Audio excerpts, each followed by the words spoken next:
Tudo bem? Sejam bem-vindos nesse grupo que começa e tomara que tome força aí, ganhe asas. Olha lá, ó. O voo do Espírito. E hoje a gente vai falar aqui sobre um dos temas assim mais relevantes da doutrina espírita, um tema de base, de fundamento. Nós vamos falar de Deus. Por que é fundamento? Porque a doutrina espírita tem 5 fundamentos. O primeiro deles é Deus. Tudo começa em Deus e vocês vão entender por que tudo começa em Deus. Depois, a imortalidade da alma. Depois, a comunicabilidade entre vivos e mortos. Depois, a pluralidade dos mundos habitados. E, por fim, a reencarnação. São 5 fundamentos. Allan Kardec dizia que esses 5 fundamentos eram aqueles que iriam nortear todas as religiões do futuro. Não seria uma substituição de religião. As religiões continuariam existindo, mas elas teriam fundamentos comuns. E as pessoas iam parar de brigar de que meu Deus é melhor do que o seu, porque seria um único Deus. Seria uma única forma de se falar a respeito dele e de se compreender. O que é diferente do Deus que a doutrina espírita apresenta para o Deus de outras religiões? E aqui nós vamos começar a nossa conversa hoje com uma pergunta que eu faço a vocês, que é uma pergunta que está ecoando na humanidade há muitas centenas de anos. Por que existe alguma coisa ao invés do nada? Vou pegar uma água aqui, viu?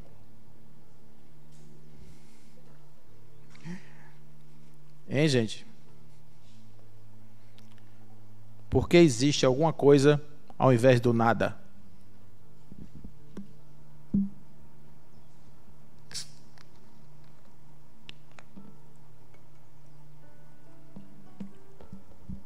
Alguém? Pois não.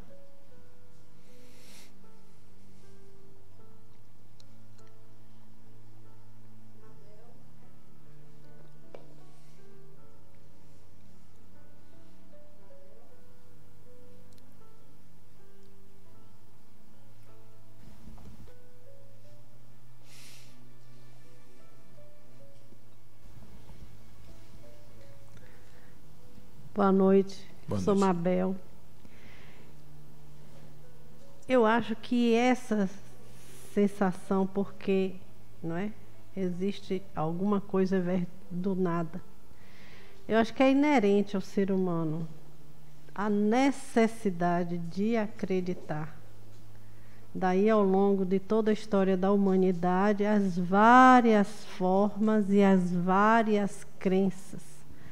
Até o indivíduo se sentir frágil e dizer, eu não estou só aqui, né? É a lei da minha sobrevivência, eu tenho que acreditar em algo. Acreditar nas forças da natureza, acreditar no próprio humano, né? Como nas civilizações antigas, os reis ou os faraós, exemplo mais conhecido, que eram tidos como deuses, né? Que era o Deus. Eles tinham uma posição assim de divindade, podiam tudo. Então eu acho que é uma coisa inerente ao ser humano e à sua própria fragilidade. Ok, Mabel, muito bem. A gente vai falar sobre isso daqui a pouquinho, tá? Mas a minha pergunta, Mabel já falou umas coisas aqui interessantes, por que existe alguma coisa, cadeira, árvore, pedra, planeta, ao invés de não existir nada? Vocês concordam que podia não existir nada?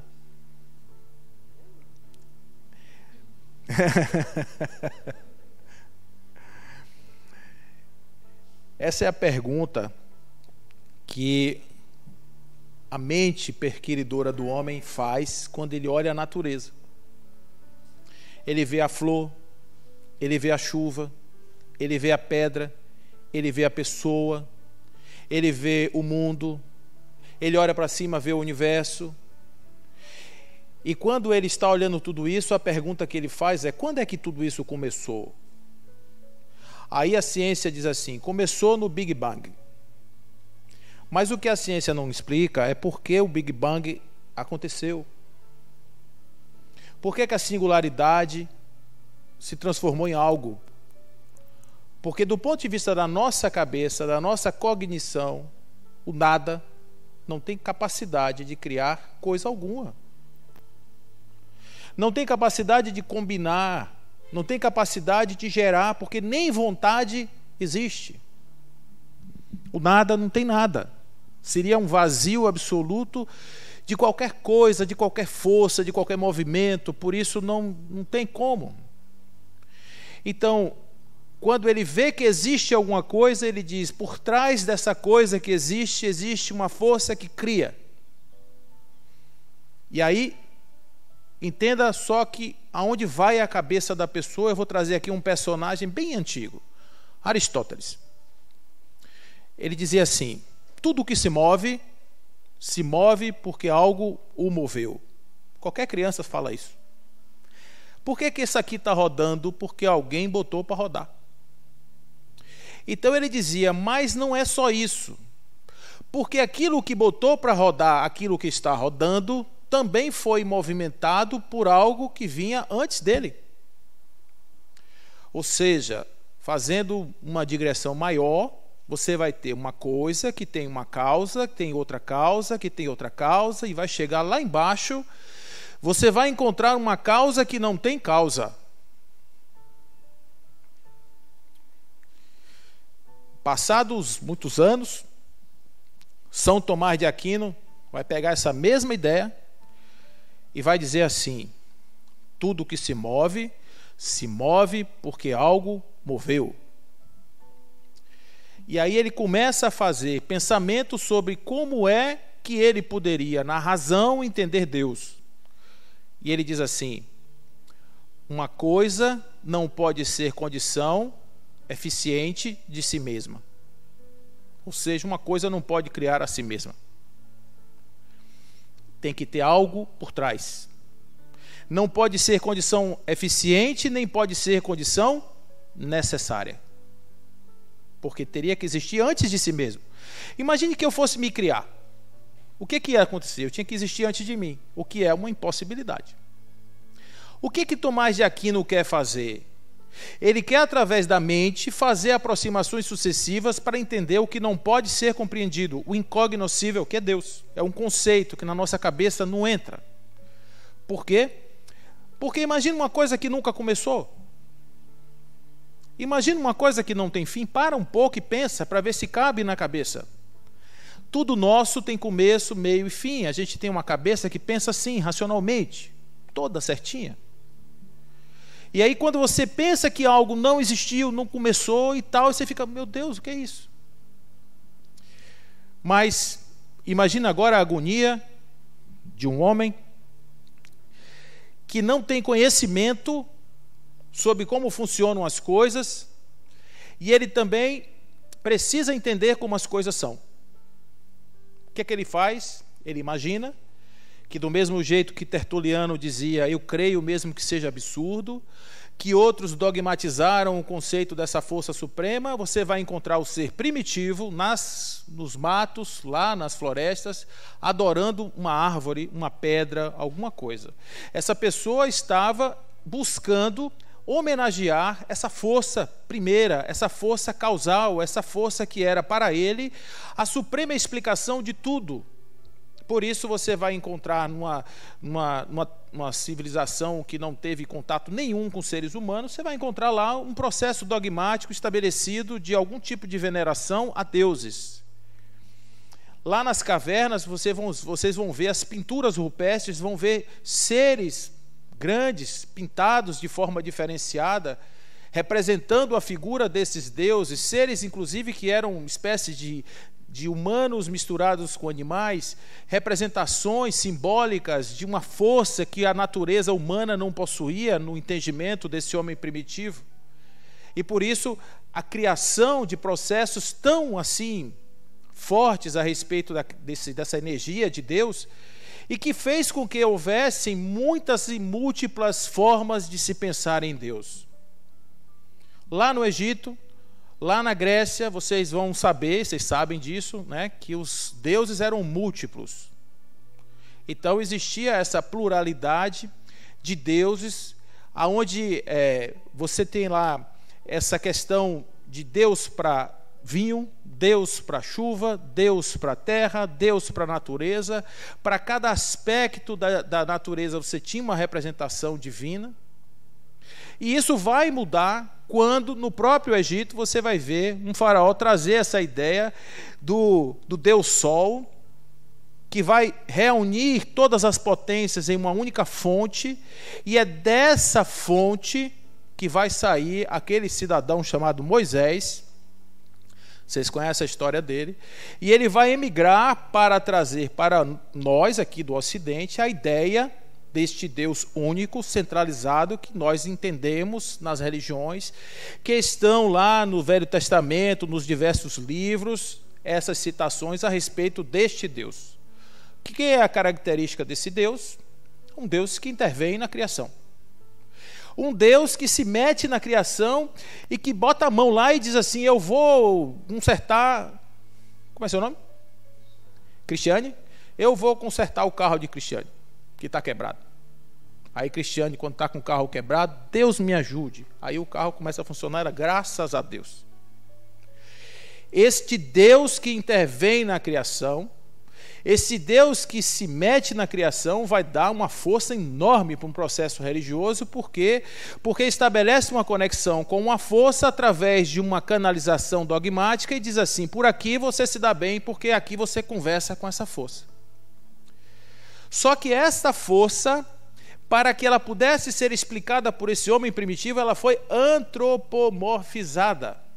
E vocês vão ver Deus falando com o homem assim, como eu estou falando com vocês.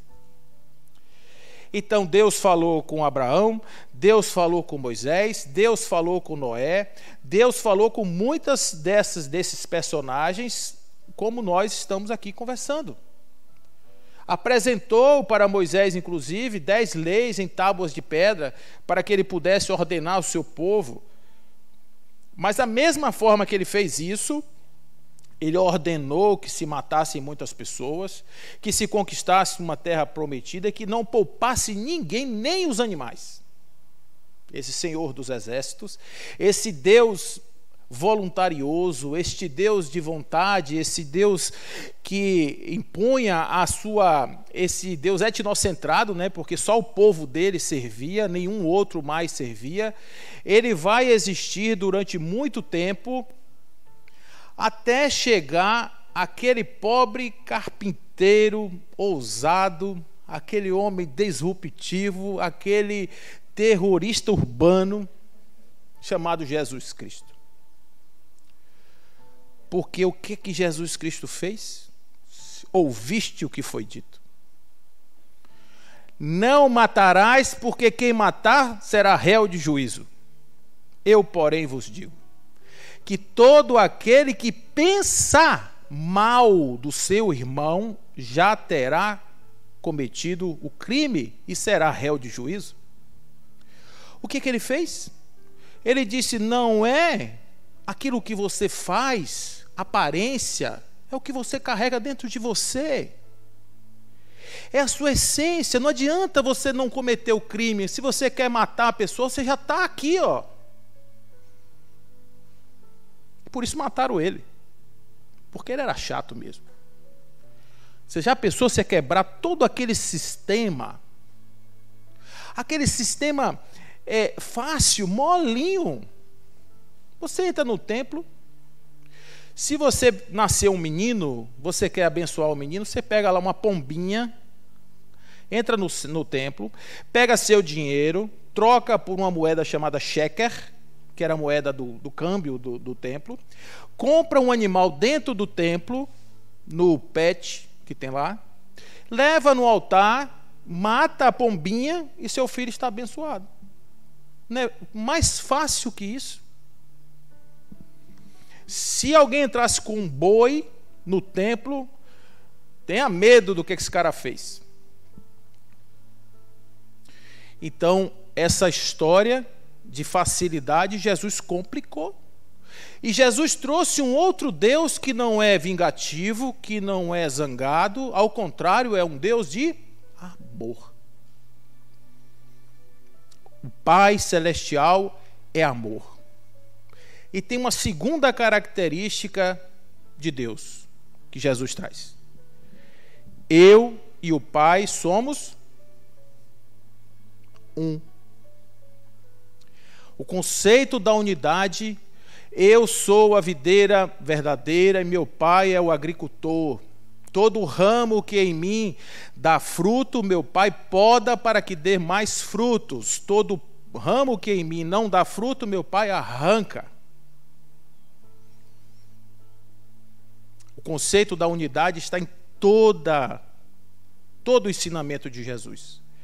Jesus dizia de uma fusão, de uma união, de uma singularidade verdadeira dos seres com o divino. Não existe diferença entre as pessoas. Existe uma conexão entre nós a partir da percepção de que nós somos todos feitos da mesma causa inicial. Aquela causa inicial lá de trás dos pensadores, etc., está em Jesus, quando ele diz que esta causa inicial, que é Deus, está em nós. Por isso ele diz: vós sois deuses. Mas essa história não deu um bom resultado. Porque aqueles que eram os postulantes, a defesa dos ensinamentos de Jesus, começaram a olhar aquilo e dizer: não, isso não é legal.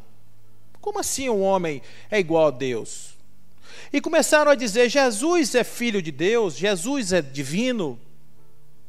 Jesus era um homem, Jesus nasceu em Nazaré, filho de Dona Maria, de seu José, Jesus tinha mais 4 irmãos: Judas, Simão, José e Tiago. Esses nomes estão no Evangelho. E mais irmãs, que podem ser 2, portanto 4 e 2, 6, com Jesus 7. Um homem. Mas não dá para ser um homem, filho de Deus, que ressuscita. Como assim? Então, Jesus passou a se discutir a questão da natureza fluídica do corpo de Jesus. Jesus passou a ser uma unidade da Trindade e passou a ser o Filho unigênito do Pai. Portanto, nós éramos outra coisa. Jesus, um extraterrestre, que chegou aqui para falar de coisas que a gente precisava ouvir. Essa discussão levou mais de 1000 anos dentro da igreja. Qual é a discussão? Jesus nasceu divino ou tornou-se divino? Se Jesus se tornou divino quando nasceu ou quando foi batizado por João Batista lá na beira do rio? Quando morreu, quem estava na cruz? Era Jesus, filho de Dona Maria, ou era um espectro? Essa discussão que eu estou falando para vocês existe, gente, na igreja. Os teólogos da igreja tentando entender como é que Jesus era divino, Deus na terra, por causa de João. Porque o Verbo fez carne e tabernaculou entre nós. O Verbo divino, Pai celestial, vem para a terra e habita entre nós. Jesus, claramente, ele está dizendo isso. Então, o que aconteceu com essa história? Ficamos aqui nós, pecadores, livrai-nos do mal, amém? E ficou Jesus, num patamar muito mais alto do que a humanidade, e Deus muito mais. E aí se criou aquela ideia de que Deus está no céu, de que nós estamos na terra, de que nosso processo de ascensão é complexo e que nós temos que ir para a casa de Deus porque lá tem um banquete que é bem legal. O reino dos céus é como um homem que fez um grande banquete e convidou os seus súditos. A gente associa o reino de Deus a um lugar onde Deus está nos esperando com brigadeiro. Diz aí, gente, o que mais? É quindim.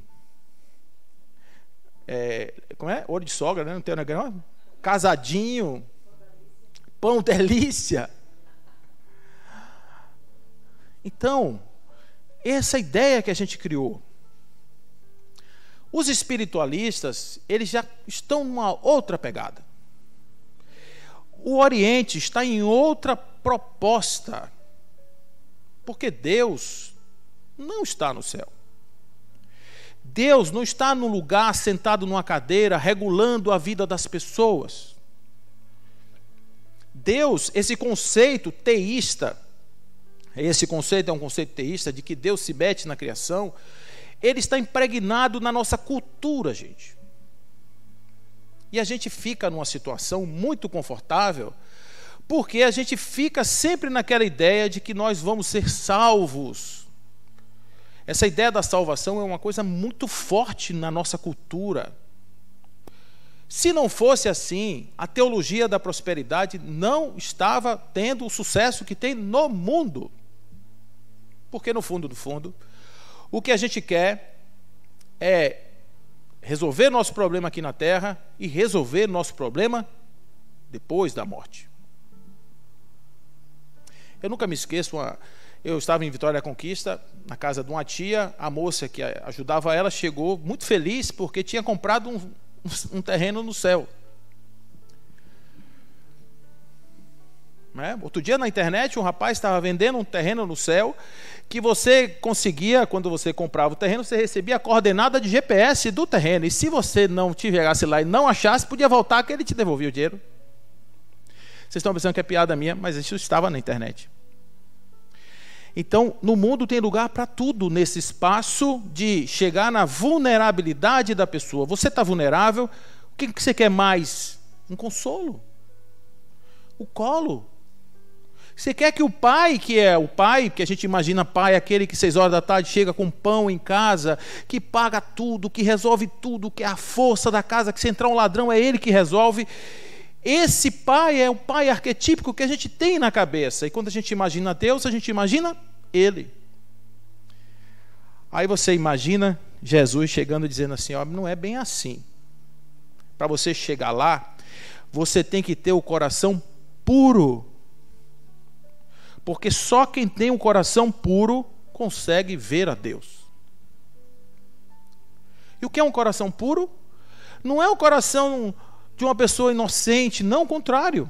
Coração puro é um coração desapegado, desmaterializado, desconectado dessa realidade, porque Jesus dizia que o mundo dele não era mais esse mundo. Meu mundo não é mais esse, ele estava desconectado desse mundo. Portanto, ele estava fora. O que nós recebemos do ensinamento de Jesus hoje é uma pálida ideia daquilo que verdadeiramente deve ter acontecido naqueles primeiros 30 anos do século I. Mas nem tudo está perdido.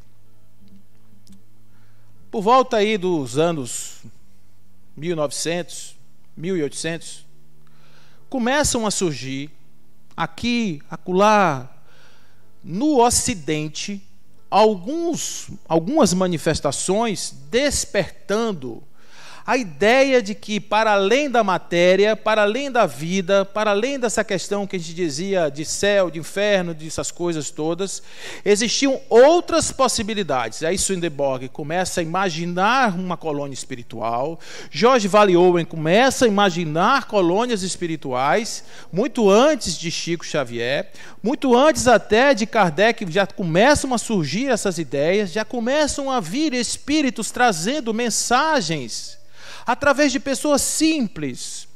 Então, quando o Marquês de Pesseguer, que era um magnetizador, pegou Victor Reis, que era um camponês ignorante, coitado, pobre, não aguentava nem falar, ele sentou numa cadeira, ele botou a mão em cima, quando ele pôs a mão e magnetizou Victor Reis começou a falar coisas que ele não conseguia, não teria a menor condição de falar. Culturalmente, intelectualmente, muito mais sofisticado do que o padrão dele. E assim eles começaram a desenvolver esse processo, foi lá em 1847, que começam a acontecer alguns fenômenos que vão se desdobrar para o ano de 1848, que é quando começam as meninas Fox a receberem mensagens dos espíritos.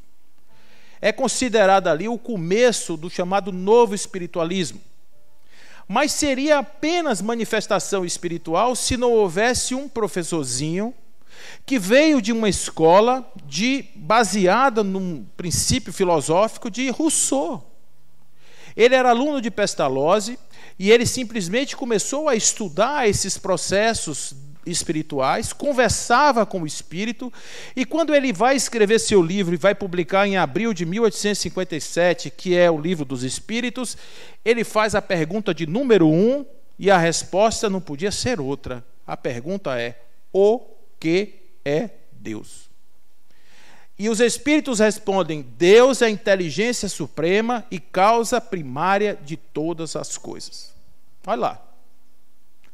Aquele mesmo pensamento de antes, inteligência suprema e causa primária de todas as coisas, ali está o conceito de Deus trazido pelos espíritos. Mas o que significa isso? Allan Kardec, coitado, ele era da religião tradicional, ele tinha uma formação tradicional, ele não podia entender essas coisas de forma sofisticada. Então, o que Allan Kardec faz? Allan Kardec vai dar seus pulos com os espíritos para poder entender esse processo como um todo. E ele vai, durante por volta aí dos seus 12 anos, que ele vai de 57 a 69, que quando ele morre, ele vai tentar entender Deus de todo jeito. Quando ele chega no ano de 1868, ele publica um livro chamado A Gênese, Milagres e Predições do Evangelho, aonde lá no capítulo 2, ele começa a fazer de novo uma abordagem sobre Deus, que ele já tinha feito no capítulo 1 do Livro dos Espíritos.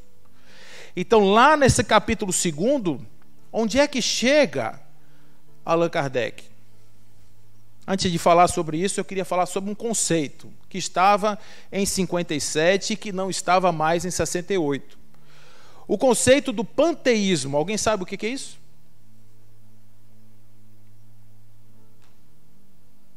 O panteísmo é uma ideia de que tudo, na verdade, que existe na natureza é gota de Deus. Eu sou uma gota de Deus. Então, quando eu morrer, esta gota divina volta para o mar divino. Então, eu sair do mar de Deus, vim para uma representação material.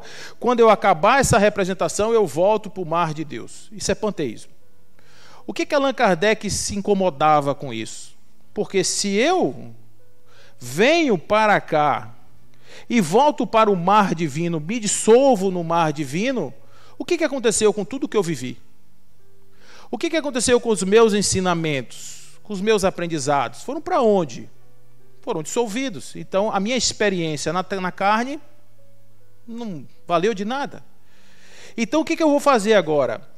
Eu vou simplesmente imaginar que essa ideia do panteísmo é um absurdo. Kardec bateu nisso forte. Vocês vão ver nas primeiras questões do Livro dos Espíritos, Allan Kardec refutar de maneira muito forte a ideia de que nós podemos ser representações de Deus.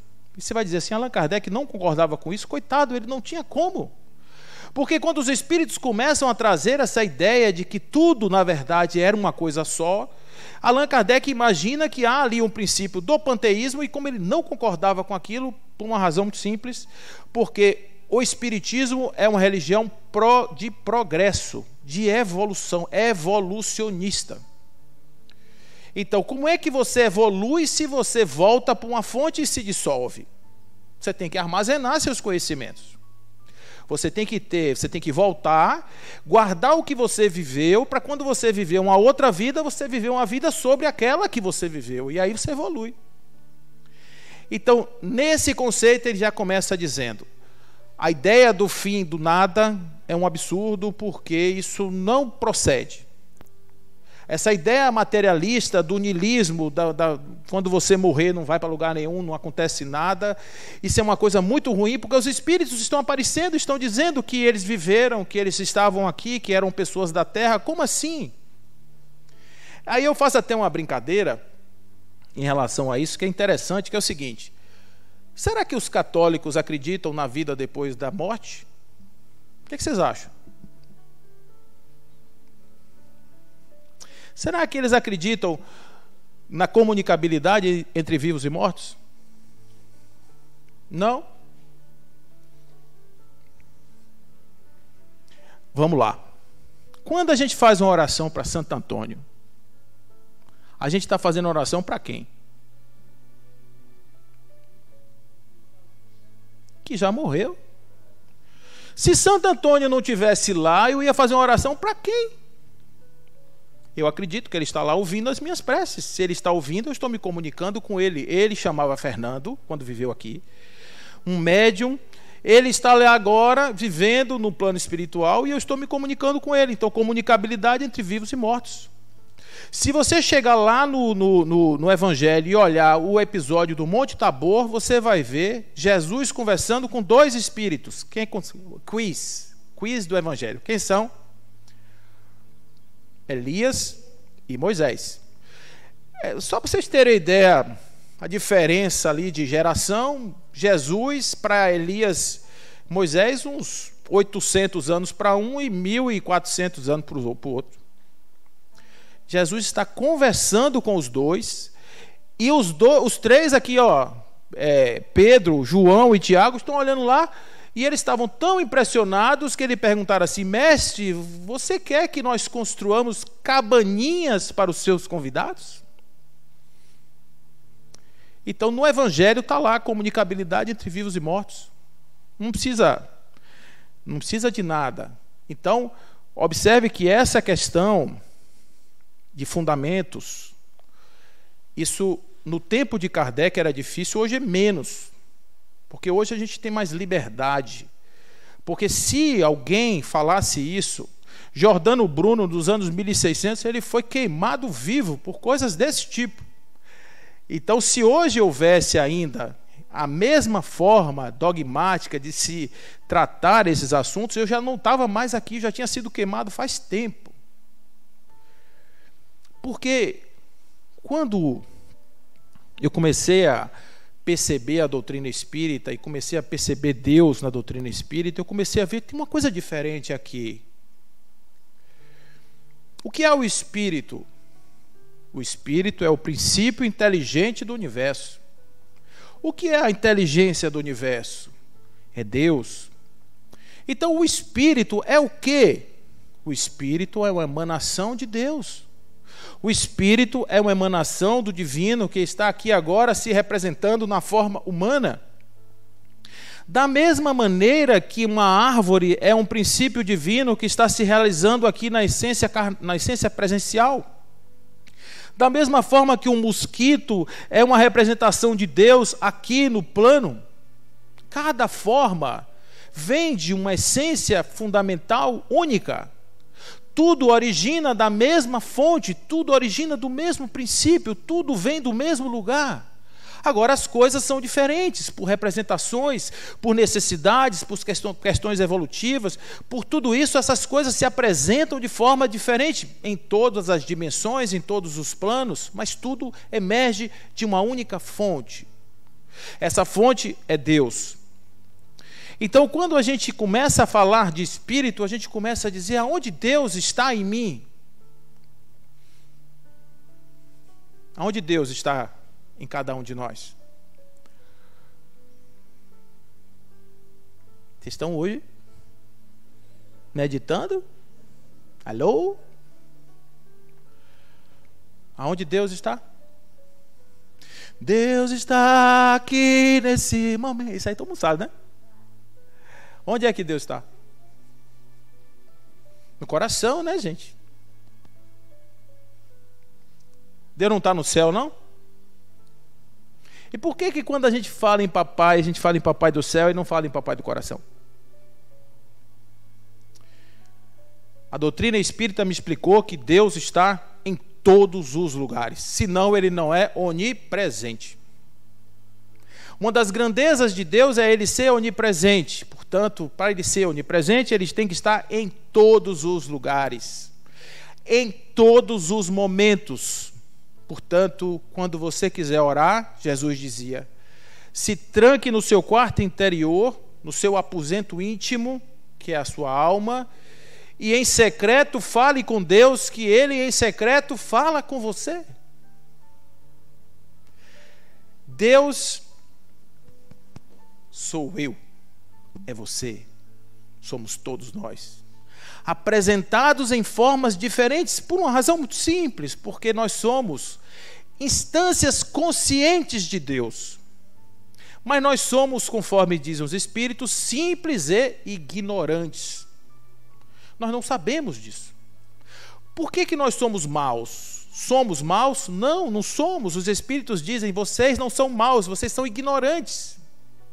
Porque se o homem soubesse daquilo que ele é capaz, Jesus dizia, se você tiver consciência do que você é, você dirá a esta montanha, parta daqui para acolá, e essa montanha vai sair daqui para lá, porque nós não sabemos disso. Mas nós somos. Se eu plantar um caroço de manga no quintal lá de casa, qual é a chance de nascer uma bananeira? Tem chance? Não. Vai nascer um pé de manga, não é isso? Uma mangueira. Se eu abrir o caroço da manga, existe uma mangueirinha lá dentro? Se eu abrir assim, tem um tronco lá? Não tem. O que tem dentro de um caroço de manga? A potência. A potência. A possibilidade daquele caroço se transformar numa mangueira. É por isso que ele não se transforma numa bananeira, porque a potência dele é de manga. Aí os Espíritos dizem assim para a gente: do átomo ao arcanjo, que esse é o caminho do Espírito com E maiúsculo, do átomo ao arcanjo. Como é que eu vou virar anjo se o anjo já não estiver em mim? Eu poderei virar algo cuja potência não se encontra em mim agora? Mesma coisa. Porque a gente acha que a gente vira anjo quando as coisas vêm de fora para dentro. Na verdade, os Espíritos nos ensinam que nós estamos em evolução porque nós estamos botando de dentro para fora. A essência, a pergunta interessante: o que acontece quando o Espírito termina a sua última encarnação? A resposta vem: ele será um Espírito puro. Melhor, um puro Espírito. Puro Espírito. Questões 100 seguintes de O Livro dos Espíritos. Você vai ver uma escala espírita. 3 ordens, 10 classes. Terceira ordem, são os espíritos presos à matéria. Somos nós. Qual que é a característica de um espírito de terceira ordem?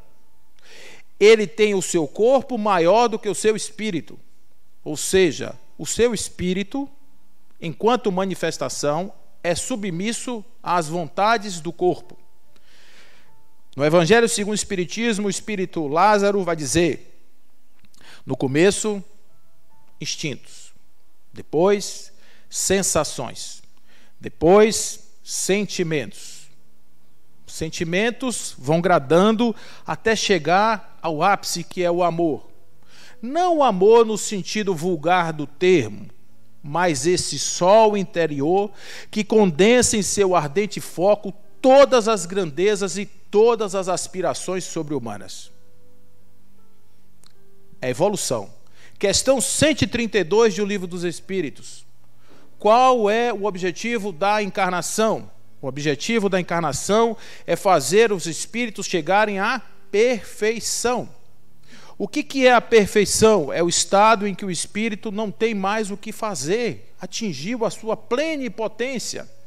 Nós estamos crescendo, evoluindo, é por isso que vem, conforme Lázaro vai dizer em A Lei do Amor, lá no Evangelho também, ele vai dizer assim, que nós estamos sujeitos à reencarnação, e a reencarnação é o grande presente de Deus. 2 palavras resumem a bondade de Deus. Primeira, o amor. Segundo, a reencarnação. Por quê? Porque é através da reencarnação que eu posso, através de sucessivas vidas, melhorar cada vez mais até atingir em mim a plenitude e deixar sair o divino que existe em mim. Isso é algo muito diferente. O que eu tenho que fazer? Eu tenho que aprender coisas para botar Deus para fora? Eu tenho que tirar coisas para que Deus apareça. O que eu vou tirar? Eu vou tirar aquilo que me impede de passar pela porta estreita. Eu gosto disso aí. Porque a porta estreita, eu fico imaginando, se eu tivesse aqui dois... Todo mundo sabe aqui o que é caçoar? Caçoar é aquele negócio que o animal usa do lado, assim, para carregar cacau, coco, essas coisas. Imagine que eu tivesse dois caçoás aqui do meu lado de quinquilharias. Meus cargos, meus amores, minhas paixões, meus desejos, meus. Vai enchendo. Aí eu vou passar numa porta estreita. Eu passo? Passo não. Para eu passar, eu tenho que ser magrinho, eu tenho que estar sem nada, eu tenho que estar nu, eu tenho que estar completamente despido de toda a ilusão, de toda a fantasia, para que eu possa passar por essa porta. Os orientais já sacaram isso. Mas nós aqui do Ocidente, nós temos a ideia de que talvez a gente precise ser mais agressivo, que a gente precise dar um up nesse processo. E aí a gente acha que para poder alcançar o divino, a gente tem que se livrar dos bens materiais.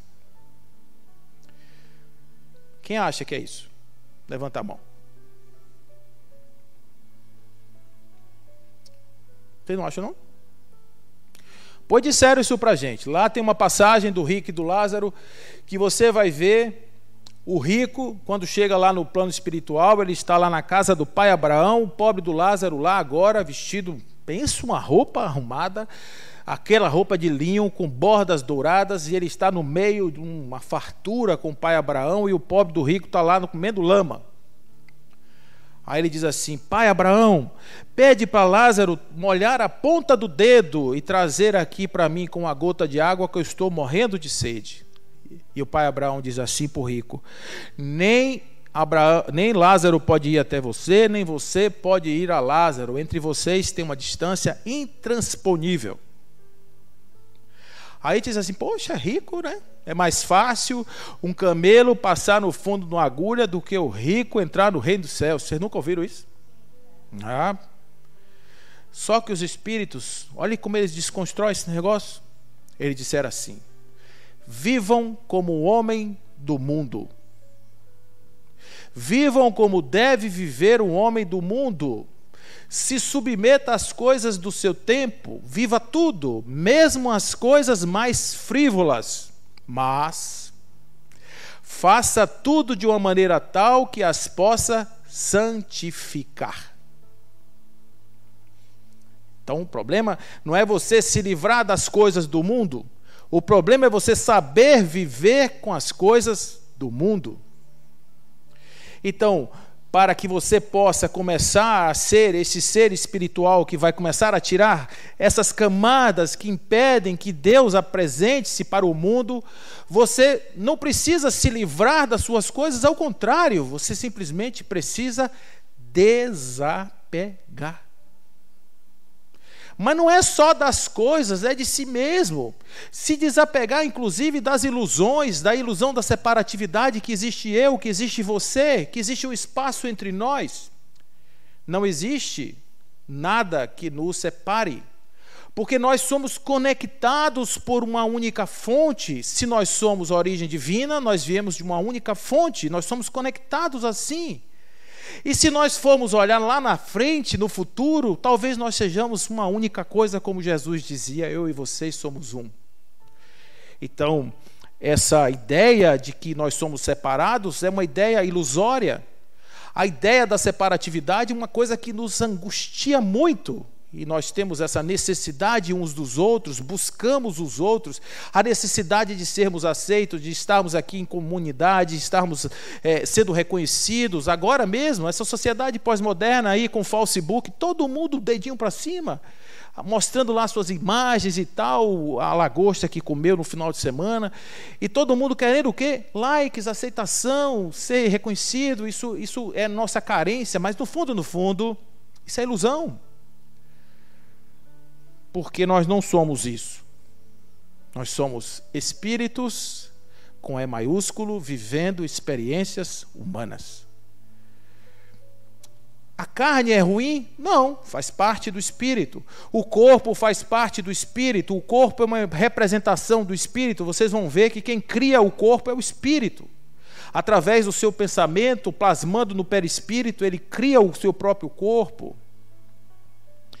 E aí, a partir daí, a gente começa a pensar qual é o sentido verdadeiro da vida. Eu vou ler para vocês aqui um texto de um livro chamado A Divina Presença. Esse livro foi escrito por um espírito que tem um nomezinho bem fácil. Olha o nome dele. Vocês estão conseguindo ver? Yogashihira Shinan. Ele foi psicografado por um espírita chamado Elzio Ferreira de Souza, já desencarnado. Mas eu vou ler só um pedacinho para vocês verem como é que esse povo trata Deus. A maior aventura da vida é a busca de Deus. Isto é a única coisa que dá sentido à própria vida, pois retrata a evolução do homem. Mesmo aquele que nega a sua existência, o está buscando em seus esforços por conhecimento, na pesquisa da ciência ou nos ardores dos jogos mentais, da filosofia. Ninguém está isento do toque divino e, por isso, ninguém pode ausentar-se dele. Os que o buscam conscientemente em todos os lugares e tempos, no entanto, dão no vazio, porque não o encontram. Afirmam no presente por toda parte, e ele está. Dizem-no o Senhor da história, e ele é. Falam dele como o Criador de todas as coisas, e ele a tudo gerou. Mas por mais que olhem por todo o criado, não conseguem identificá-lo, porque veem as obras, porém não como expressões do divino. Utilizam-se delas, todavia, não como artefatos de Deus. Os que dizem amá-lo, buscam-no e não o encontram. Por mais anseia a alma enxergar o divino, não consegue, pois o busca entre as expressões exteriores, e quanto mais o faz, mais ele parece escondido. Por mais anseia a alma enxergar o divino, não consegue, pois o busca entre as expressões exteriores. O homem faz a obra na aparência, esquece o fazedor na realidade. Ninguém encontra Deus se não se despe de si mesmo e se esconde. Olha que legal o que ele fala aqui. Você pode procurá-lo por toda parte. Ele não está perto de você, ele está tão perto de você que você não o vê. Pode buscá-lo nas expressões fenomênicas da vida, mas ele não se mostra aos olhos físicos. Para ver a Deus, é preciso agir como Deus. Se o procurou e não encontrou, não é porque ele se ache ali no criado, é que ele apenas se esconde. Você só pode achar aquele que se esconde se consegue ocultar-se do mesmo modo. Deus faz todas as coisas, mas não se mostra senão aos puros de coração. Você na vida proclama os próprios atos, luta para ser reconhecido, solta foguetões para chamar a atenção. Você está na vida procurando sempre chamar a atenção sobre si, como se fosse o personagem mais importante da existência. No entanto, O ser essencial se esconde, e o que tudo gerou, o que tudo conserva e renova, fala a linguagem do silêncio. Não procure Deus nas expressões fenomênicas, porque se elas falam de Deus, não são Deus. Aprenda a esconder-se e haja tão silenciosamente que sua presença passe despercebida. Cale para que Deus fale pelos seus lábios. Escute para que Deus possa conversar com você. Ame de modo que possa senti-lo amando no outro.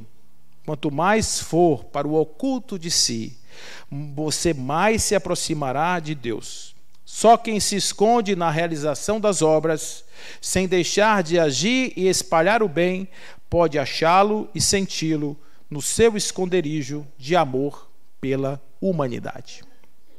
Então, esse nosso amigo aqui, esse livro, ele escreveu inspirado em João da Cruz. Quem que é João da Cruz? João da Cruz foi um religioso que tinha uma mediunidade absoluta. Para você ter uma ideia, ele estava no final da sua vida com chagas abertas, feridas, em estado de putrefação, e ao invés de o seu corpo exalar o odor pútrido, exalava aroma de rosas. E as pessoas que cuidavam dele sabiam que os panos que eram levados para lavar eram dele, porque os demais tinham cheiro de ferida e o dele tinha um cheiro de rosa. Esse homem que morreu cercado de pessoas que choravam muito a perda desse homem, porque ele era muito bom, ele não conseguia encontrar-se com Deus. Ele chamava isso da noite escura da alma. A noite escura da alma. Você acha que você está indo na direção do amado, mas o amado se esconde. Porque ele não quer que você o veja facilmente, diz João da Cruz. Ele quer se esconder para saber o quanto verdadeiramente você está atrás dele. O quanto você o quer, o quanto você o deseja. Sabe quem tinha uma noite escura da alma, que revelou uma noite escura da alma e que disse que foi a coisa mais longa que existiu na vida dela? Madre Teresa de Calcutá.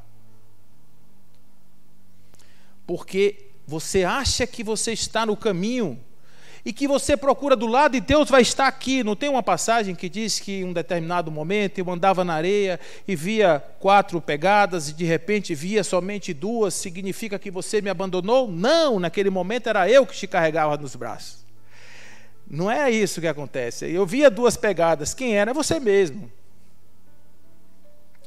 Mas você me abandonou? Jamais eu posso te abandonar. Por que eu não posso te abandonar? Porque aonde você estiver eu estarei. Por uma razão muito simples, porque você e eu somos uma única só coisa.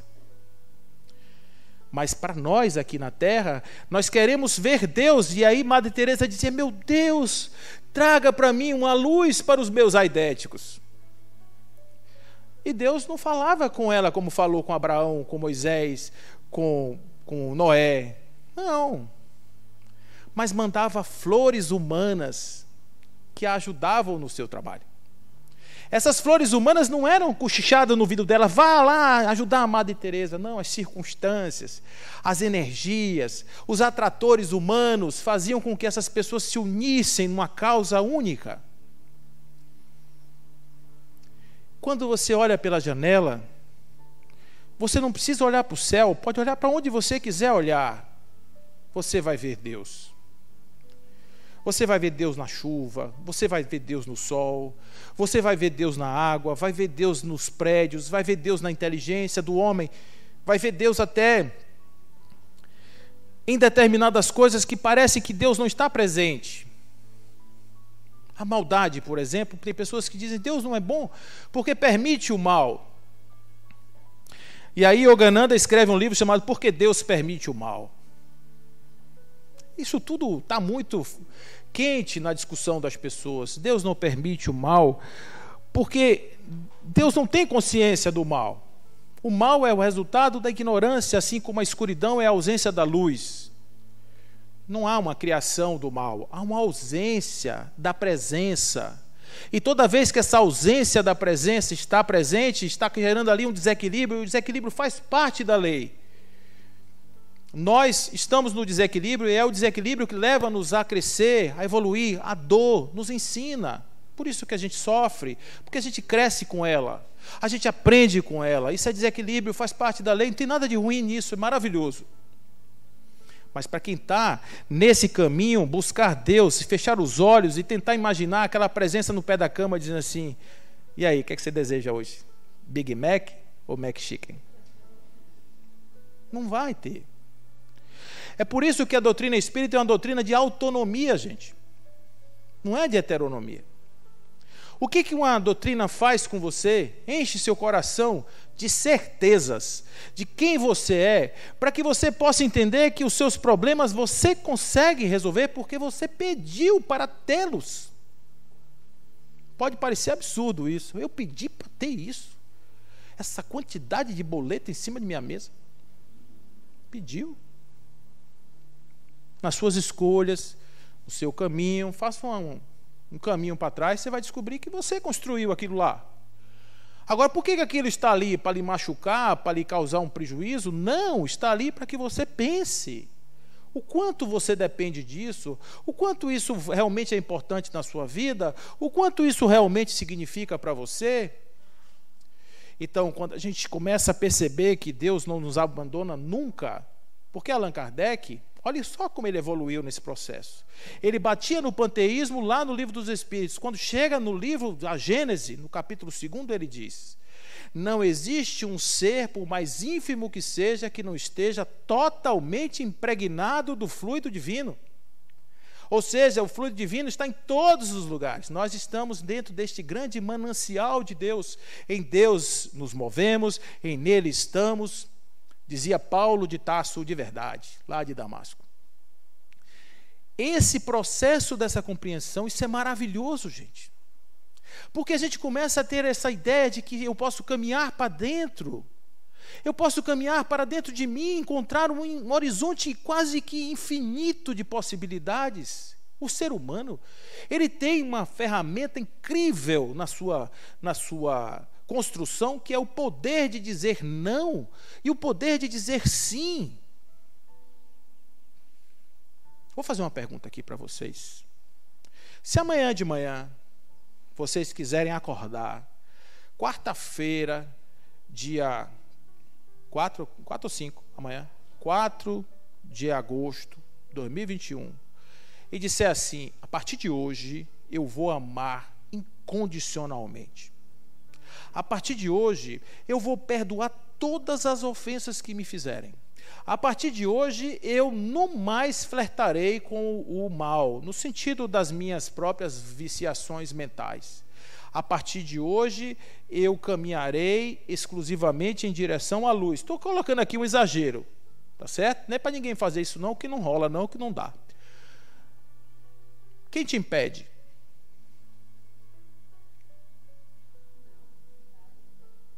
Custa dinheiro isso? Só a gente pode decidir nossa vida.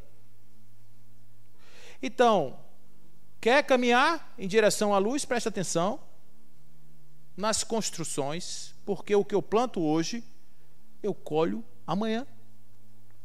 Então, se eu não quero colher espinhos, por que eu estou com essa semente de espinho na minha mão? Eu tenho que plantar o quê? O que eu quiser colher.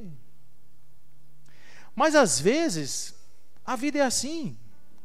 A vida nos dá uma rosa, mas a gente é criança birrenta, e ao invés de olhar para cima da rosa, a gente olha só para o caule dela. E quando a gente pega, diz: o Senhor me deu uma rosa, e eu toda vez que pego na rosa, eu furo as minhas mãos. E o Pai Celestial diz: eu não lhe dei para que você possuísse. Eu lhe dei para que você admirasse e se inebriasse com o perfume que ela exala. E os espinhos estão aí para dizer: não me toque, porque eu não te pertenço, embora eu esteja aqui por sua causa. É diferente? É muito, gente. Espiritualidade é isso. Espiritualidade não é fenômeno. Fenômeno Os espíritos disseram em 1862. Allan Kardec escreveu em um livro chamado A Viagem Espírita. Ele escreve o seguinte: graças a Deus, acabou a fase dos fenômenos e agora estamos na fase dos médiuns moralistas. De 57 para 62 são 5 anos. Ele estava falando das mesas girantes, ele estava falando dos grandes eventos. Observe que vocês estão aqui no centro espírita, vocês viram aqui uma cadeira voar? Mas se você chegasse num centro espírita no início do século XX, provavelmente muitas cadeiras voariam. Essa fase acabou, gente. Por que acabou? Porque a gente não precisa de fenômeno mais. Não precisamos de fenômeno nenhum mais. Precisamos agora de nós. A grande transformação da Terra virá na transformação do nosso coração. A grande transformação da Terra virá da transformação da nossa alma. A grande transformação da Terra virá da percepção de que nós somos espíritos de origem divina e que nós trazemos em nós a luz do Criador. E essa luz do Criador que está em nós clama por brilhar. Jesus dizia: vós sois a luz do mundo. Vós sois o sal da terra. Olha que negócio lindo isso. O que é a luz do mundo? A luz do mundo é a luz que, uma vez acesa, você não pode botar embaixo do módio. O módio é um balde que você bota em cima. Você tem que botar no velador para que clareie tudo. Você não pode esconder uma cidade iluminada em cima do monte, porque uma vez acesa, ela ilumina. A luz que existe em nós é uma luz capaz de iluminar o mundo. Porque imagine, gente, olha, a gente falou aqui, eu falei de Yogananda. Alguém aqui sabe quem não desconhece quem seja Yogananda? Não tem problema desconhecer não, porque é um nome estranho e não é daqui, você não sabe, né? Pronto. Yogananda é um guru que veio para a América e chegou aqui, ele veio apaixonado por Jesus e escreve uma fusão entre a sua cultura e o cristianismo de uma forma linda. Trabalhou muito a mediunidade, muito. Trabalhou muito a meditação, trabalhou muito o autoconhecimento, trabalhou muito o desenvolvimento espiritual, a espiritualidade. Foi um cara top, assim, que a gente diz. Mas a presença de um homem desse na Terra, olha quantas pessoas ele irradiou sua luz. A mesma coisa acontece com qualquer um de nós, gente. Sabe, pessoas que conseguiram encontrar Deus, não foi na esquina, na igreja, em lugar nenhum. Buda encontrou-se embaixo de um bodhi, embaixo de uma árvore. Esse processo pode ser em qualquer lugar, na rua, na chuva, na fazenda ou numa casinha de sapê. Então, qualquer um pode fazer isso. Aí tinha um cara muito tímido, casou-se aos 13 anos de idade, como era típico na sua cultura. Ele era um menino que não aceitava muito a imposição dogmática do seu pai, roubou seu irmão, fumou, comeu carne, que na sua cultura não pode, tentou se matar aos 12 anos, porque não concordava com a rigidez do seu pai, mas não foi um suicídio, não, foi uma traquinagem, porque tinha uma sementezinha lá que diziam que se o cara comesse 3, morria, ele botou metade na boca, só para... Mas não foi. Ele era um advogado que foi para a primeira audiência, quando o juiz mandou ele abrir a boca, ele não tinha o que dizer, porque ele era muito tímido, tinha pavor de cobra, de escorpião, era ciumento e viciado em sexo. Um dia ele vinha viajando no seu avião, no seu trem, como advogado já, ele tinha aprendido a falar, estava ganhando um bom salário, e um cara achou que a cor da pele dele não era compatível com o trem que ele viajava. Chegou lá e disse: cadê sua passagem? Ele apresentou a passagem da primeira classe. Aí o cara disse: não, você não pode estar aqui não, porque você é negro, e nesse trem só viajam os top. Pegaram ele, tiraram a roupa dele, tiraram as malas dele e jogaram ele nu, quase nu, numa estação, frio imenso. Aquele homem que caiu não foi o mesmo que levantou. Um segundo depois, ele se levantou para libertar 1 bilhão de pessoas. Eu estou falando de Gandhi. Havia um outro, bem legal. Filhinho de papai. Se fosse hoje, teria um Camaro amarelo. Barriga de tanquinho, tatuagem aqui no braço, não sei mais se aqui também, né? Seria um web influencer. Aí o pai dele era um dos caras mais ricos da Europa. Ele não queria nada com a Voz do Brasil. O pai preocupado. Disse, esse menino, coitado, esse menino não dá para nada. Mandou o menino para as cruzadas, que achou que ele ia se consertar. A única coisa que aconteceu com ele lá foi que ele pegou tracoma, uma doença nos olhos. Voltou e ele começou então a desviar o dinheiro do pai para ajudar os outros. Era uma boa causa. O pai botou ele na justiça, deu uma queixa dele, ele se irritou com o pai, chegou na rua, arrancou as roupas e saiu pelo mundo. Aquele que tirou as roupas porque estava revoltado com seu pai, com a materialidade do seu pai, com a riqueza do seu pai, como quem diz assim, não quero mais nada seu, fique com tudo que é seu, que eu vim nu no mundo e vou caminhar nu no mundo. O passo seguinte dele já não é mais a mesma pessoa. E vocês conhecem ele com o nome de Francisco de Assis. Se Francisco de Assis tivesse morrido nas cruzadas, vocês não saberiam quem era ele, porque ele não teria tido tempo de se transformar. Se Gandhi tivesse caído no trilho e o trem tivesse, Deus o livre guarde, passado por cima dele, a gente não teria essa história para contar. Outro cara interessante, meu xará, ele perseguia os cristãos.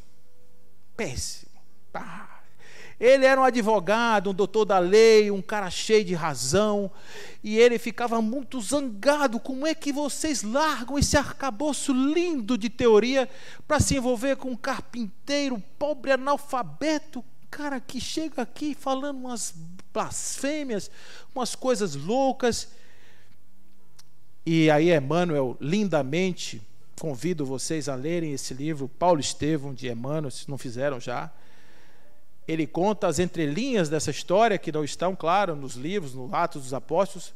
Ele vai contando essa história e trouxe um personagem novo, que é Abigail, uma moça que ele se apaixona, e essa moça era irmã, não vou dar spoiler não, fiquem tranquilos. Ela é irmã de um cara lá que também está muito envolvido na história, e aí, de repente, ele começa a perceber Jesus. Ele não conhecia Jesus, mas ele via as pessoas que Jesus transformava. Ele ficava impressionado como é que esse cara tem esse poder de transformar essas pessoas. E ele ficava, não é possível. E no dia que ele se encontrou com um deles, que tomou uma surra de retórica, ele ficou muito chateado. Ele mandou, sacrificar essa pessoa e etc. Partiu para Damasco na direção de um cara chamado Ananias, em busca dos cristãos, e quando ele chega, ele cai do cavalo. Eu acho que quem escreveu isso, inclusive, era baiano, porque cai do cavalo, né? Você caiu do cavalo. Ele cai do cavalo, e quando ele se levanta, ele levanta e vê uma luz na frente dele. Ele estava rendido. Senhor, o que queres tu que eu faça? Esse era Paulo de Tarso. O de verdade, porque esse aqui é genérico, o outro era de verdade. Esses são exemplos de pessoas que tomaram uma decisão na vida. Sair do mundo da ilusão, da casa de Maia, das ilusões perceptivas, e ir em busca da essência do ser que somos nós. Quem sou eu? Paulo? Não, Paulo é um personagem passageiro, temporário, que se vai. Eu sou uma integralidade. Eu sou um complexo de vidas passadas e de vidas futuras. E eu sou um complexo com cada um de vocês, porque nós estamos todos imbricados no mesmo propósito, porque enquanto nós estivermos no desequilíbrio, nós teremos dificuldades recíprocas. Quando nós estivermos no equilíbrio, nós teremos facilidades simultâneas. Por isso, os grandes espíritos, eles não se satisfazem em melhorar-se. Eles estão muito preocupados em não só se melhorar, mas, sobretudo, eles estão preocupados em ajudar aqueles que não conseguem ainda encontrar a porta da saída para resolver essa questão essencial. No mundo de hoje, que é o mundo da falta de sentido, Rolomei, que era um pesquisador, um psiquiatra, que viveu no século passado, escreveu muitos livros. Ele tem um livrinho que ele escreveu na década de 50, chama O Homem em Busca de Si mesmo. E ele diz assim, o problema maior da humanidade, da década de 20 do século passado, era o vazio existencial, que a gente acha que é coisa do século 21. Há 100 anos atrás, já havia um diagnóstico de que a sociedade estava com vazio existencial. Aí, por que o século XX é tão marcado pelo vazio? Aí a gente vai lembrar que uma das vozes da filosofia, do pensamento, da ciência do século XIX gritou: Deus está morto. O homem, quando perde-se de Deus, ele perde-se de si mesmo. Isso não tem nada de religião. Eu acho que Deus não devia ser ensinado em religião. Deus devia ser ensinado nas escolas, porque é natureza. Camille Flammarion, um contemporâneo de Kardec, escreve um livro chamado Deus na Natureza. Aí a gente vai ver muitos outros, Spinoza, trabalhando com Deus na natureza. A natureza é uma expressão de Deus. Nós somos expressões de Deus. Isso muda tudo, gente. Isso muda tudo porque a gente começa a perceber que a vida tem um outro significado e que o vazio existencial é nada mais, nada menos do que a falta de percepção do que eu sou. Eu vou colocar aqui uma outra provocação. Se você amanhã acordar, se levantar com aquele gosto de guarda-chuva na boca, que às vezes a gente acorda sem saber exatamente por que a gente está acordando, sem saber exatamente qual é o sentido da nossa vida, lembre de uma coisa: você está aqui para trabalhar para Deus. Qual é o objetivo do homem na terra? Aformosear a matéria. Nós somos funcionários do divino. E, ao mesmo tempo, o próprio divino, atuando na homeostase de uma dinâmica de expansão que é linda, que você percebe em tudo. E nós somos essa dança. Por que a gente resiste? Porque a gente não acredita nisso. A gente quer acreditar que o tijolo construiu essa casa. A gente quer acreditar que as coisas são matéria pura, concreta, mas vai lá nos compêndios da ciência e pede para analisar um tijolo, para você ver o que é um tijolo na essência física quântica lá dele. Ele será um monte de possibilidades existenciais, unidas por um campo que nada mais é do que uma unidade de informação, de uma unidade cósmica de consciência. Eu não quero entrar nisso não, porque isso dá panos para as mangas, mas eu só quero dizer a vocês que isso dá origem às curas espirituais, isso dá origem à teoria dos campos morfogenéticos de Rupert Sheldrake, isso dá origem às teorias da matriz divina de Greg Braden, isso dá origem a todas as teorias espiritualistas que existem hoje e que estão sempre, desde sempre, na humanidade. É o máximo possível que nossa mente consegue chegar a entender que há uma abstração que nos une, há um algo que nos conecta, e esse algo é Deus, que não tem nada a ver com um senhorzinho de barbas brancas, sentado na cadeira, com os olhinhos vermelhos, com um cajado na mão, dizendo: você vai se dar bem e você vai se dar mal. Não é assim. Não pode ser assim. Porque um Deus que faz o sol nascer todos os dias no mesmo lugar não pode simplesmente se perder tempo com as quinquilharias das ignorâncias humanas. Esse antropocentrismo, essa coisa de trazer a realidade como se fosse tudo existindo isso aqui para que a gente estivesse aqui. Aí vem um tsunami e carrega 200 mil de nós e a gente fica, como assim?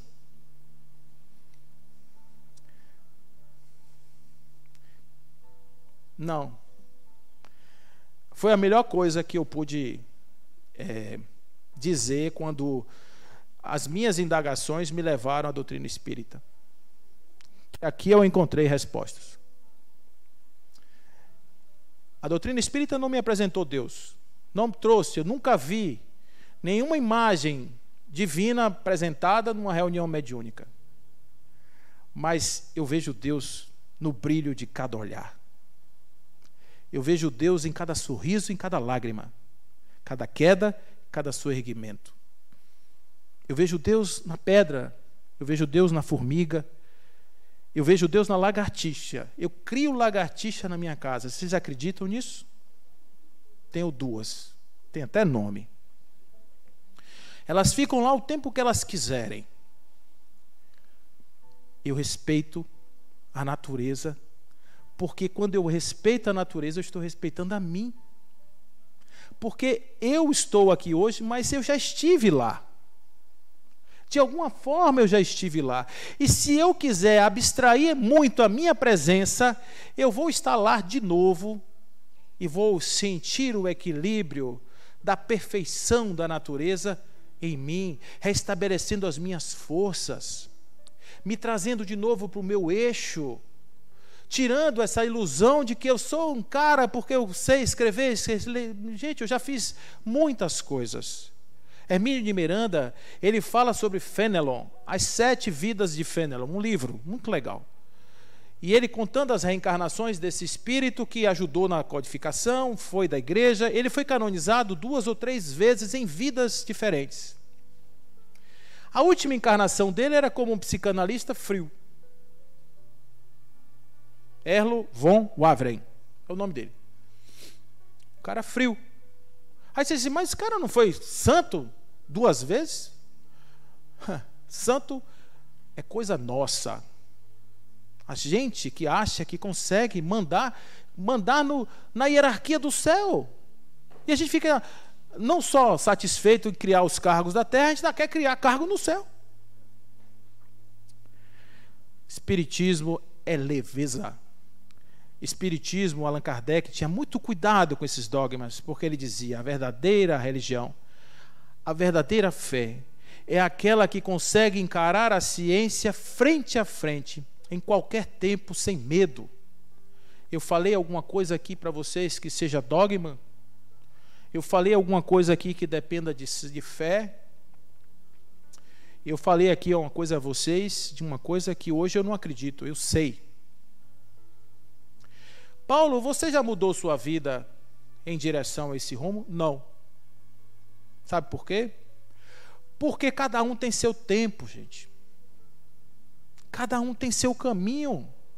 Existe um lugar bonito para se viver em paz? Existe, mas existe uma estrada. E a natureza não dá saltos. Paulo será um andante dessa estrada até quando ele tenha condições de subir montanhas, de atravessar vales e rios.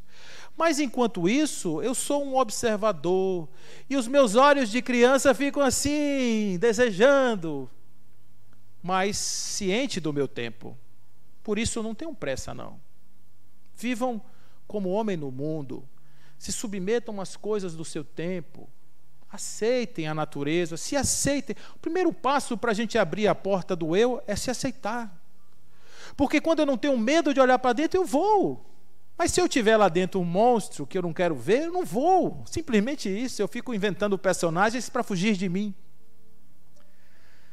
Deus clama por nós. Deus clama por nós. Eu vou fazer aqui, abrir aqui. Quanto tempo a gente tem?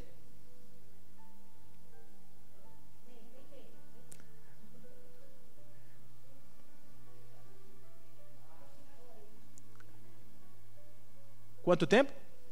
Só. Vamos aqui. Quantos minutos? Peraí.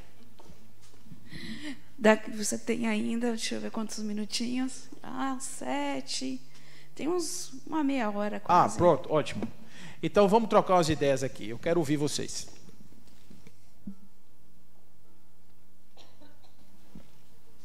Oi. Eu tive uma aula uma vez. Boa noite, eu sou Luciane.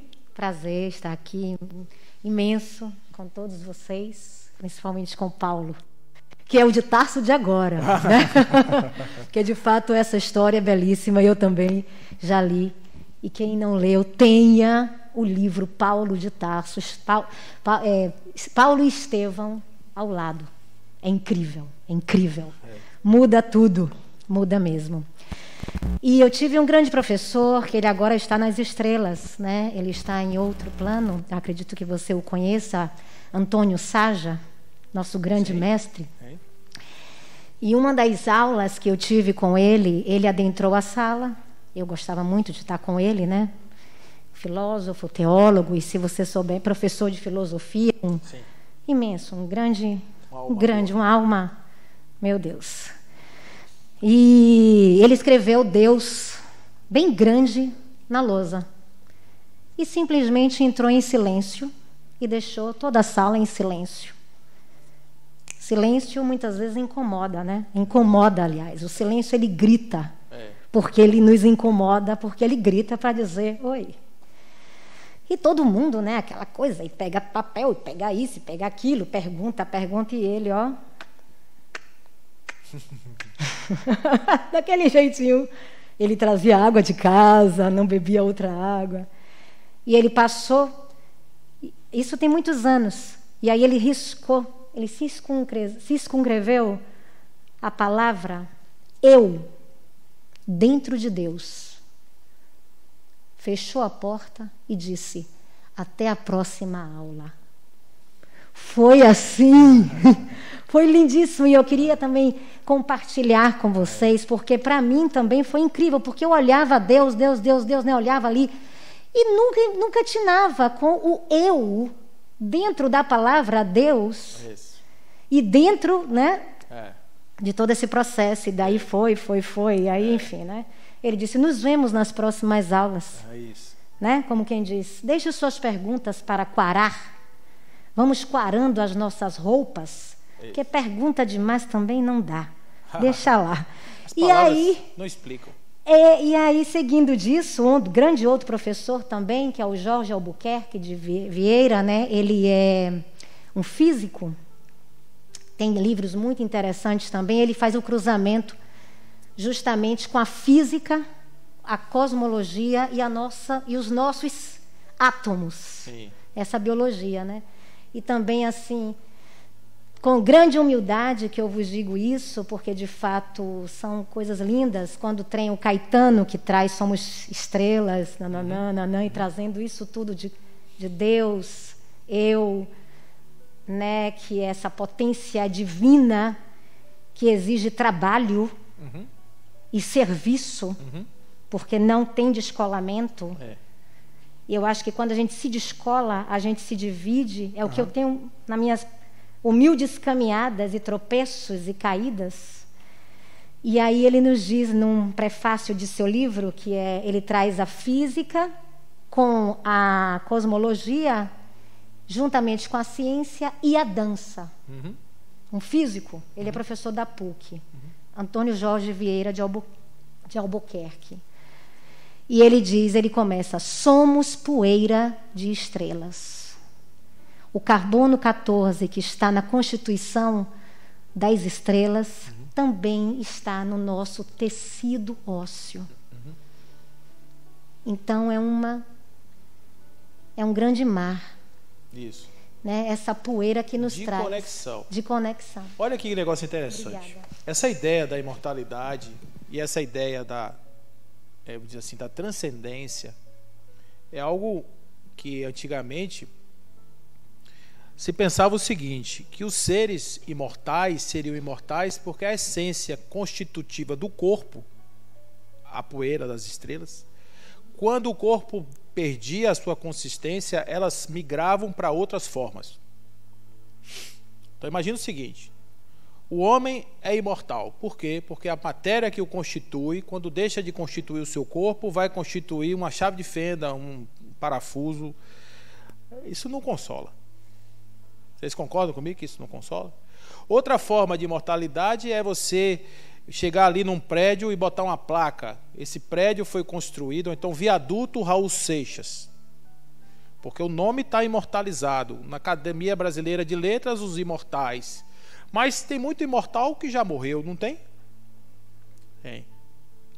Então a única maneira segura de você pensar na imortalidade da alma é você pensar na questão da energia do espírito, que ela não se dissipa. Porque a unidade de consciência é algo que prende esse campo de uma forma tal que lá na questão 1009 do Livro dos Espíritos, o próprio Espírito Paulo, que passa a dar sua contribuição na codificação, ele diz: gravitar para a unidade, eis aí o princípio de toda a humanidade. Princípio não, o destino de toda a humanidade. Então, esse processo existencial que nós estamos hoje defendendo com unhas e dentes, ele caminha para uma unidade. Agora, como é que eu vou me dissolver numa unidade sem perder a minha história? Essa é uma coisa que nós não temos como compreender. Porque lá no Livro dos Espíritos, Allan Kardec vai dizer, e reforça na Gênese, que falta no homem um princípio, um algo que dê a ele a condição de compreender a essência divina na sua completude. O que a gente pode fazer para se aproximar disso? O silêncio. Se eu quiser falar com Deus, não é assim? O silêncio. Aí Roberto Carlos Zangado fala: quando eu quero falar com Deus, eu apenas falo. Do jeito que cada um tem, no seu silêncio, entregue-se a Deus.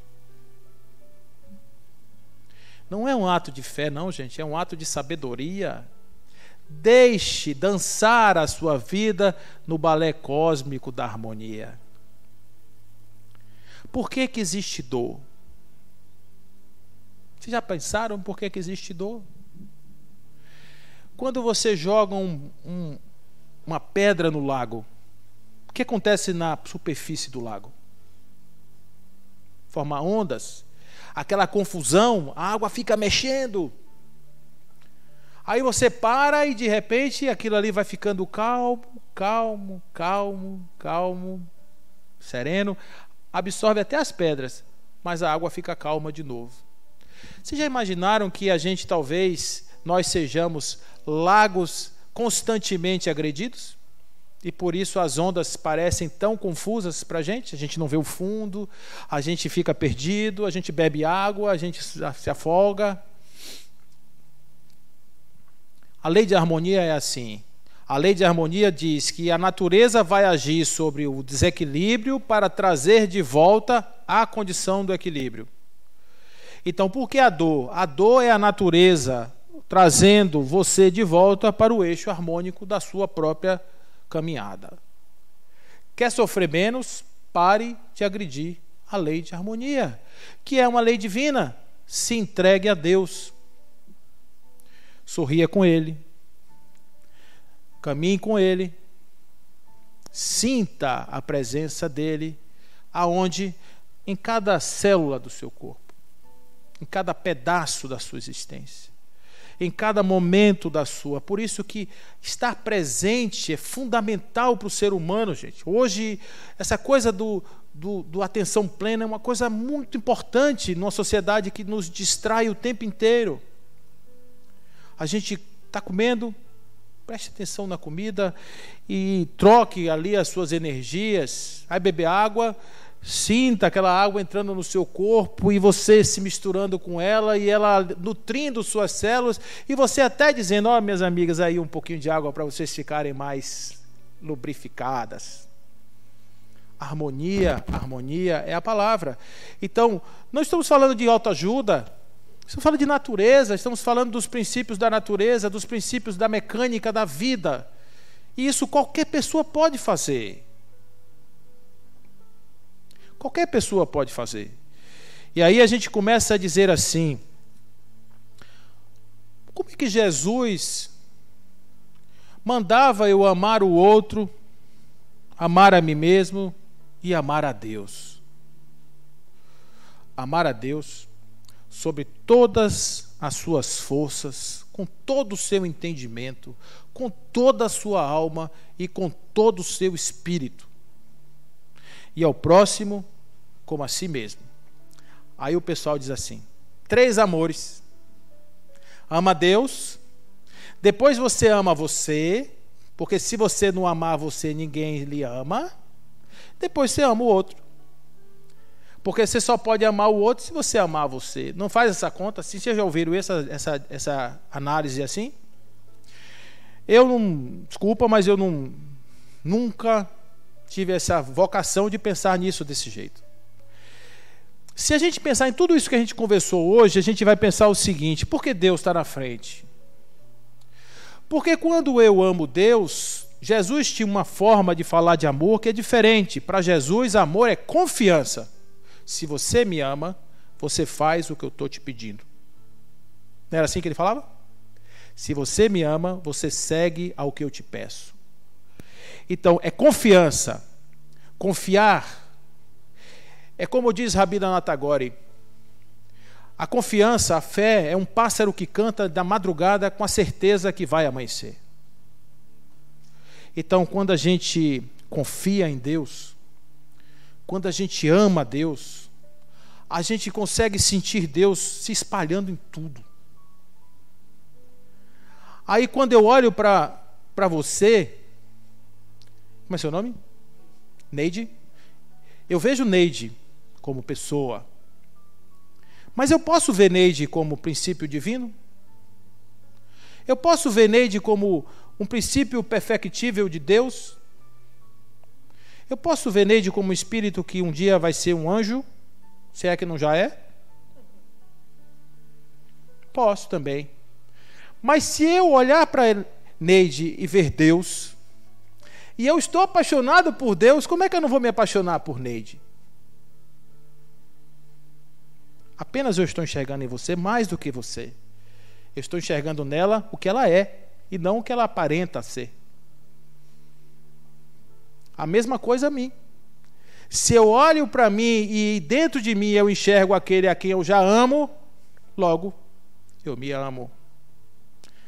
A caridade, segundo os Espíritos nos ensinam, é o conjunto de 3 coisas: benevolência, indulgência e o perdão das ofensas. O que é a benevolência? Aí uma pergunta. O que é benevolência? Gente, essa é fácil. O que é benevolência?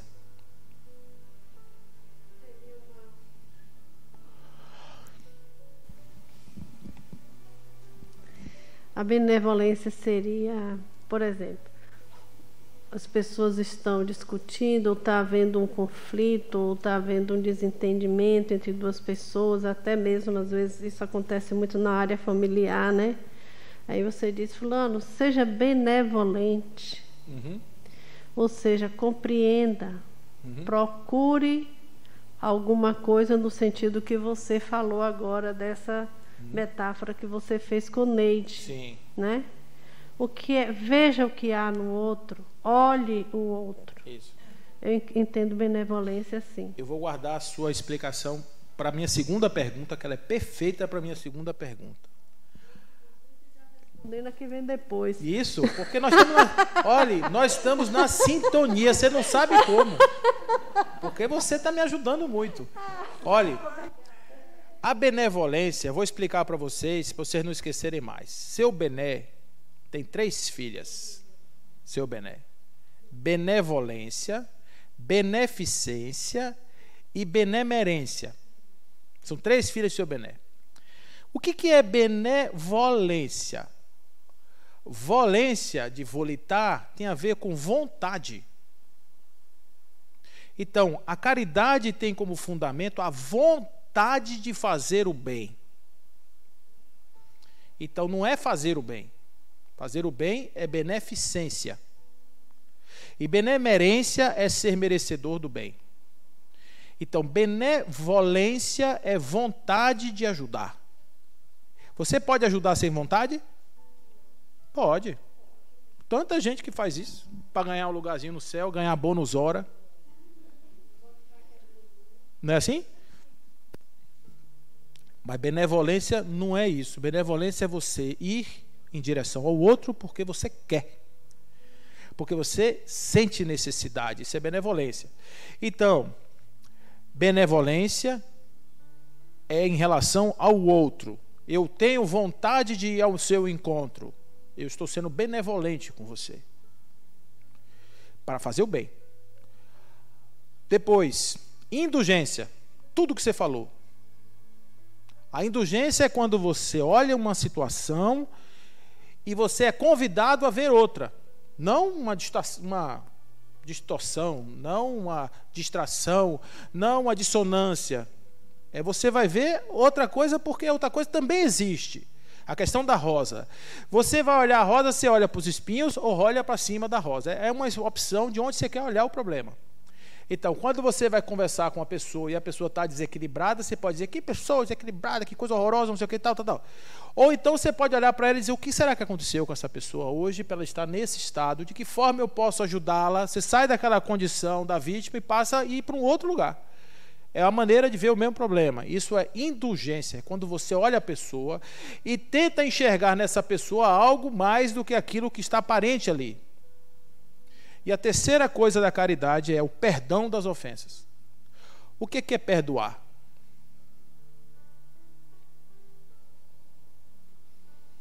Perdoar é o quê? Tem um pastor, se chama Cláudio Duarte, que eu acho que você já deve ter visto. Ele diz assim, perdoar não é esquecer, esquecer é amnésia. Perdoar é lembrar sem sofrer. Tá certo? É uma definição muito legal. Lembrar sem sofrer. Então, perdão, vontade de ajudar e disposição para ver no outro mais do que o outro se apresenta naquele instante. Isso é caridade. Você leva o pão na rua, o pobre precisa do seu pão. Mas para a salvação, você precisa do outro. Não como muleta, mas como referência da sua capacidade de ver no outro alguém como você, que Viktor Frankl chama isso de autotranscendência. É você sair de você na direção do outro. Sair de você na direção do outro. Você alcançar a dimensão do outro, um processo mediúnico. O que é uma mediunidade? É isso, é um alcançando o outro. É quando você se permite fazer isso, você está indo na direção da unidade, portanto, você está crescendo espiritualmente. A caridade não é uma ação, é um indicador de crescimento. Se a gente olha por essa definição, caridade é indicador de crescimento. O que isso tem a ver com Deus? É que se eu não tiver o pressuposto de que por trás de tudo isso existe uma essência única, amorosa. Por que Deus é amor? Porque amor é harmonia. Pietro Baldi, que foi um escritor, médium, ele não era necessariamente espírita, mas ele escreveu algumas obras que o movimento espírita se apropriou muito. Viveu aqui no Brasil, um cara que tem uma obra belíssima, uma grande síntese, uma obra muito legal. Ele chamava esse movimento, ele dizia que existem dois movimentos na alma. O movimento para dentro, que ele chamava de autocentrismo, e um movimento para fora, que ele chamava de amor. Então, onde é que ia o amor? O amor ia, na minha essência, eu em movimento em direção a você. Movimento de Deus em mim. Quando eu percebo Deus, eu deixo Ele agir. E eu relaxo. Por quê? Porque eu estou sendo um canal, eu estou permitindo, e ao sentir que essa energia passa por mim, eu me fortaleço. Cada vez mais, quando você desperta para a vida, você se percebe como um ser, mas você se percebe como um ser de luz, mesmo que sua luz esteja apagada. Porque você tem o direito de estar com sua luz apagada. Porque faz parte do processo você acender sua luz. Faz parte do processo você caminhar em direção a esse lugar. E é aí que a gente se encontra. Por isso que muito se falou sobre Deus, muito se teorizou sobre Ele. Mas aqui é lugar de sentir. Não precisa conceituar. Deus é. Quando você fala Deus é, prendeu Ele numa caixinha. Não precisa de conceito. Deus não precisa de orações compridas. Deus não gosta de elogio. Aliás, Ele nem ouve.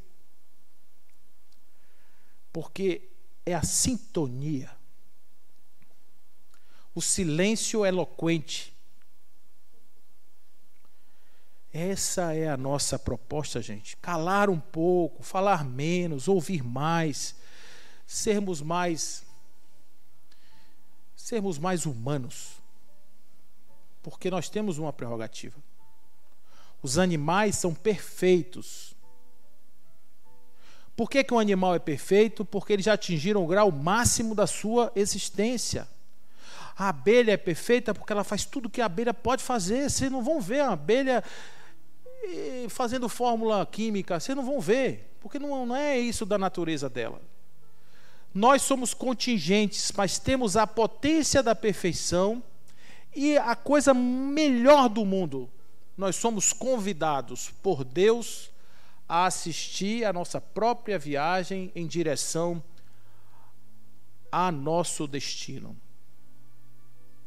Beber na fonte viva do amor e despertai-vos cativos da alma para o seu futuro, para que você perceba na sua caminhada que você é o artífice e você molda a sua maleável forma com suas próprias mãos, com seus próprios atos, e você é o artista da sua própria imortalidade.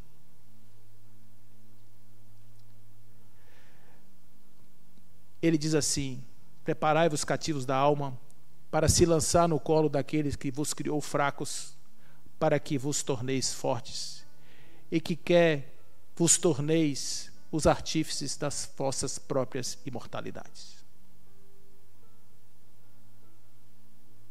Sejam bem-vindos à doutrina da libertação.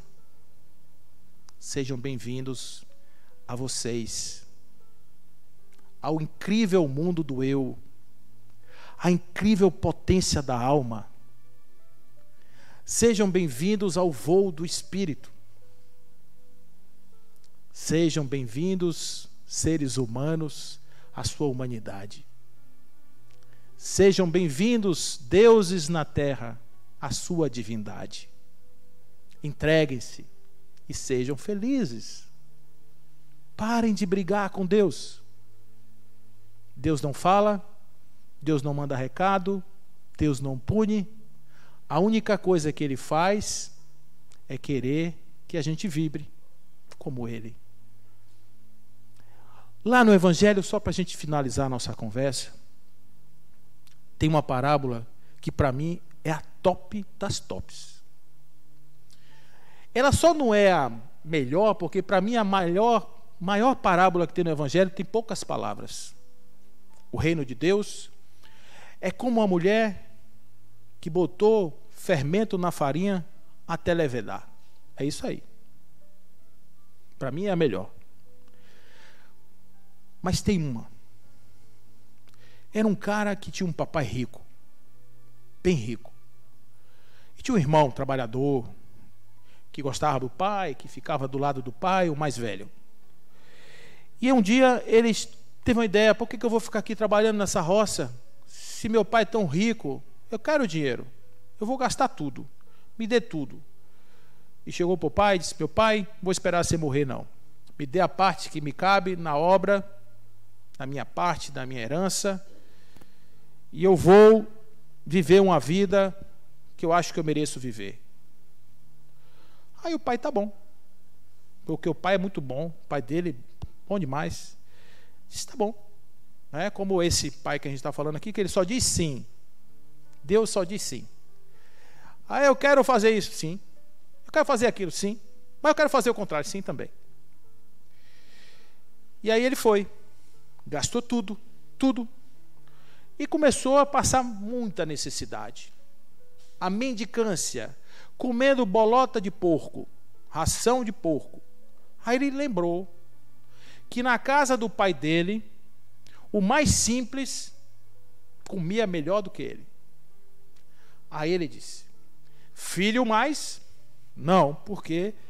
Porque agora eu já gastei todo a minha herança, esculhambei com o nome do meu pai, certamente ele não vai me aceitar mais.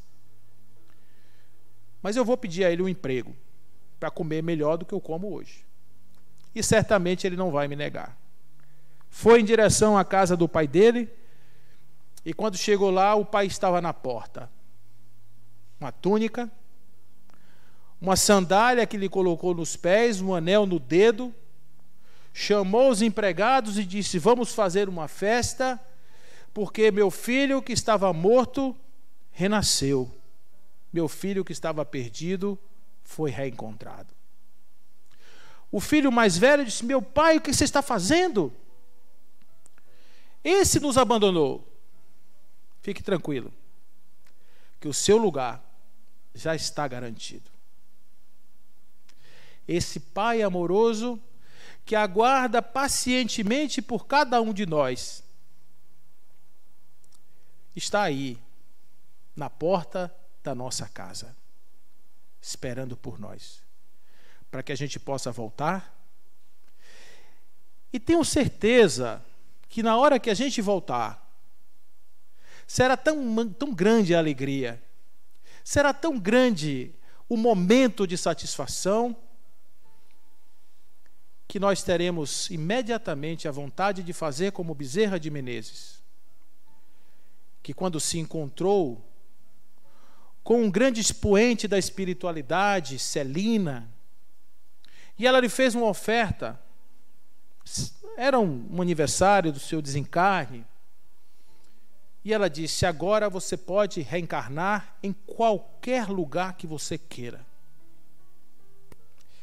Ele disse, não, o meu lugar é na terra, o meu lugar é entre os meus. Esse é um filho que volta para a casa do pai, pega a sua túnica, o seu chinelo e sai pelo mundo a semear. E o semeador saiu a semear. E essa história tem 2000 anos. Fiquem com Deus, que o Pai Celestial encha seus corações de luz, que a alma seja renovada todos os dias nesse voto de certeza da imortalidade da alma, da comunicabilidade entre vivos e mortos, da reencarnação, da pluralidade dos mundos habitados, da existência de Deus e da nossa existência como seres humanos, vivendo nossas experiências rumo à nossa consciência do divino. Que assim seja.